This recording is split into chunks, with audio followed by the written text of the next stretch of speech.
Hey my friends, so a couple years ago I made a lesson on the best chords we can find on the album Selling England by the Pound from Genesis, and it has become a popular lesson of mine, so I decided to do another one, this time with Trick of the Tail, which is the first album post-Gabriel era. So let's have fun and discover many chord voicings we can learn from Genesis. You will see it's a lot less complicated than you think. Most of the times it's just basic triads used in a certain way. So let's go in the order of the songs. The first one is Dance on a Volcano. I love the opening chorus. It goes like this.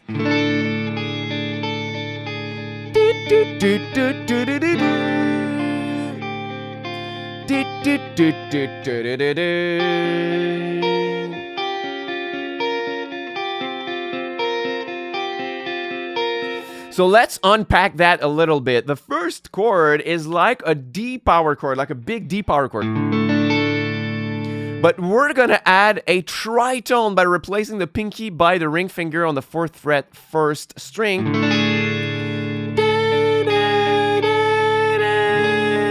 And I think this sound is awesome. We hear that chord a lot in the band Porcupine Tree also. Steven Wilson loves this one. Right, especially if you play in drop D tuning, you could play the open 6th, but for now we can only open the 5th and 4th string. Even though it's a D chord, we can add the open 5th because that's an A and it's the 5th of the chord, so that works. I love this one. Then the concept that follows, it's something that's going to come back again and again in this lesson, to use a basic triad with a different bass note under it. So the next triad is an F major triad. It's like an F bar chord, but we keep only the top 3 strings, and we keep our open 4th and 5th, and then we're gonna play the 3rd fret as an embellishment.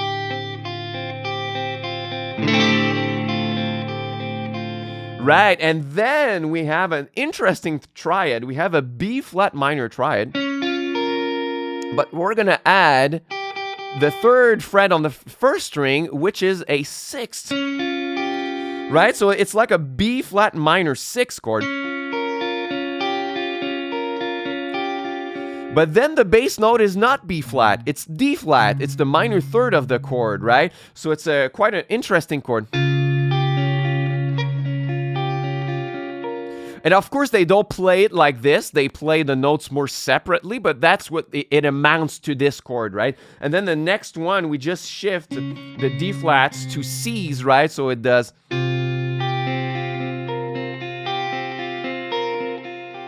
So it's not really relevant to categorize the chords anymore at this point. We could say it's a C minor 7, sus 4.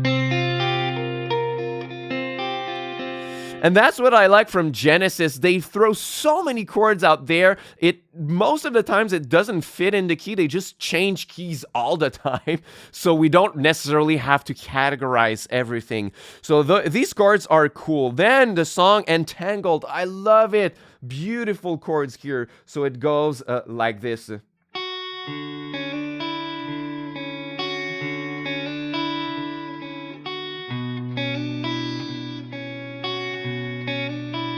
It's beautiful. So it's like a D major 7. And then we do a little embellishment and we open the 1st. So it's like a D major 7 to a D sus 2. And then we can keep exactly the same chords, but with a different bass note under it. So now it does a beautiful B minor 9. Sometimes you can keep the same chord and just add another bass note, or it would sound different, and that's something that Genesis explores a lot. Lots of bass notes on top of the same chord, or the opposite, lots of chords on top of the same bass note, right? So that's what we're gonna see next. The song Skunk Squonk, I don't know how to pronounce that. It's exactly this principle right here. We've got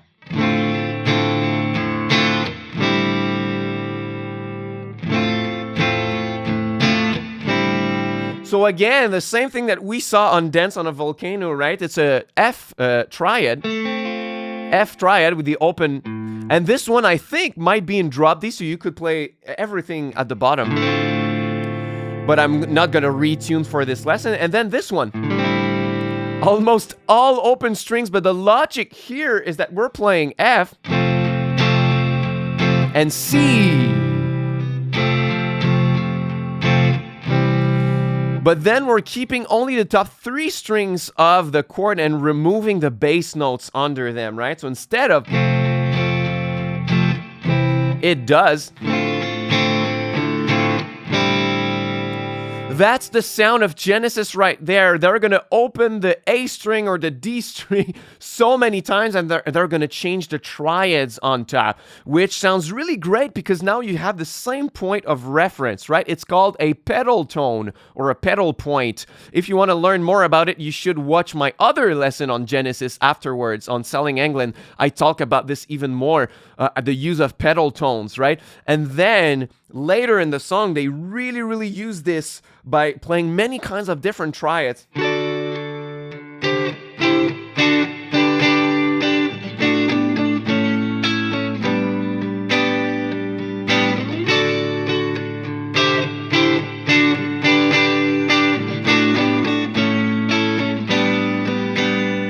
So if you know your bar chords, you can just extrapolate and take just a portion of that bar chord and then slap the same open string as the bass note on all of them, right? So that is like a D major bar chord from the 10th fret, but we're keeping the upper portion with the open D. And then that's the D major shape, right? The D open chord, but from the 12th with the open D. And then we have, which is like a C bar chord with the open D again. And then we have this one. It's like a D major bar chord but from the 5th string, sorry. And then another D shape. Right? So it's just like major triads all over the place. And then you can do the same thing on the strings 4, 3, and 2 instead of 3, 2, 1, right? So now we have this, which is exactly the same chord as this one, but now we keep this here. And then, so now that's the C shape, right? Like the C open chord, but in a closed position. Right? So I can open the A this time. And then this triad, which is like the bar chord from the 6th string, and we keep only the strings 4, 3, 2. Or you can even bar it up to the 1st string, right? That's what they do right here. So all in all, it's super cool to keep the same bass notes on the rhythm.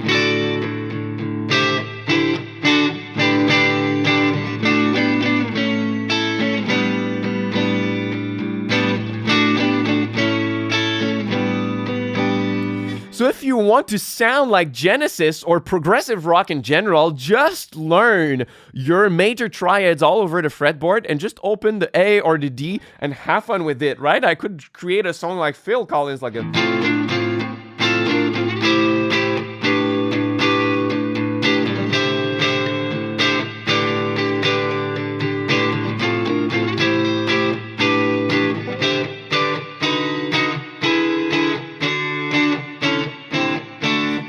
It's not always going to make sense, but it's going to be fun to try. So that's really cool to learn that in this song. And the same principle comes on the next song, Madman Moon. Madman Moon. It's hard to pronounce. It's on the keys, so it's more Tony Banks's work, but it's the same principle, right? It's in the D flat in that section. It goes...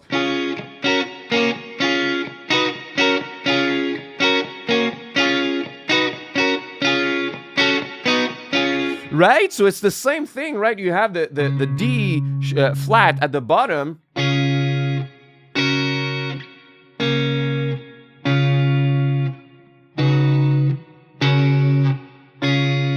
And sometimes they're going to change things up, right? So after that, it's like a minor. So you can really play with it and change the keys with it and try different sounds with it, as long as you keep the same bass note, the same pedal tone at the bottom. It's really, really cool. Then we got the song Trick of the Tail with beautiful embellishments with extended chords, right? Got no horns and they got no tail. They don't even know our existence. Right? So we've got an E flat minor 7, but with a sus4, right? So it's great to take a chord, but add little embellishments with your pinky whenever you want. You can, right? And then we've got an A flat minor 7.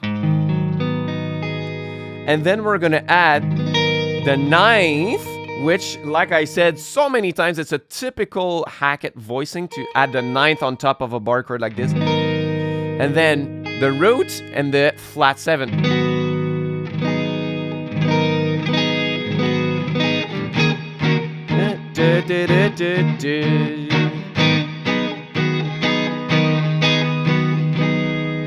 Which is really nice. Then in the song Los Endos, it's exactly the same principle of pedal tones once again, right? It's like super. So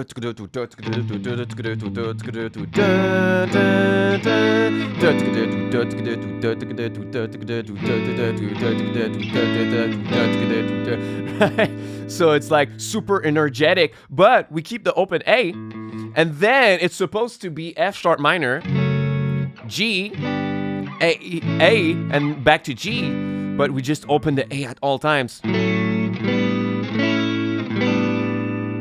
So they take every opportunity they can to just slap the same bass note on top of their triads. It's really, really cool. Ripples has beautiful voicings also. Sail away, away. Ripples never come back. They've gone to the other side. Sail away, away. Beautiful. So instead of taking just the A major chord plain like this and taking the triad, we play one note down, which creates an A major 7. I think you could use a capo for this song, but I just took it by ear without a capo, right? So we have an A major 7 right here, and then we have a B chord. But once again, we keep the A note. And that makes it beautiful on top of the melody, right? Because the melody highlights the major 7 note. Sail away. It's like highlighting exactly the chord. Sail away, away. Now the new note introduced by the B chord on top of A. Sail away, away. And then we have a juicy E major 7 chord, right? So it's like, usually it's like this. But since it's on E major 7, we can add the root and the 5th at the bottom, so it does. It's like a double bar. You're barring with your index and your ring finger. And what's really cool is that they transform that major 7 chord into a dominant 7. Just one note changes on the second string from the 4th to the 3rd, right? And usually when you have a dominant 7 chord that's not in the key, it's a secondary dominant chord. So that chord wants to resolve to A, right? It's like, dun, dun. But we don't resolve on A, we resolve on F sharp minor. And that makes sense. I think I talked about this in a lesson very recently.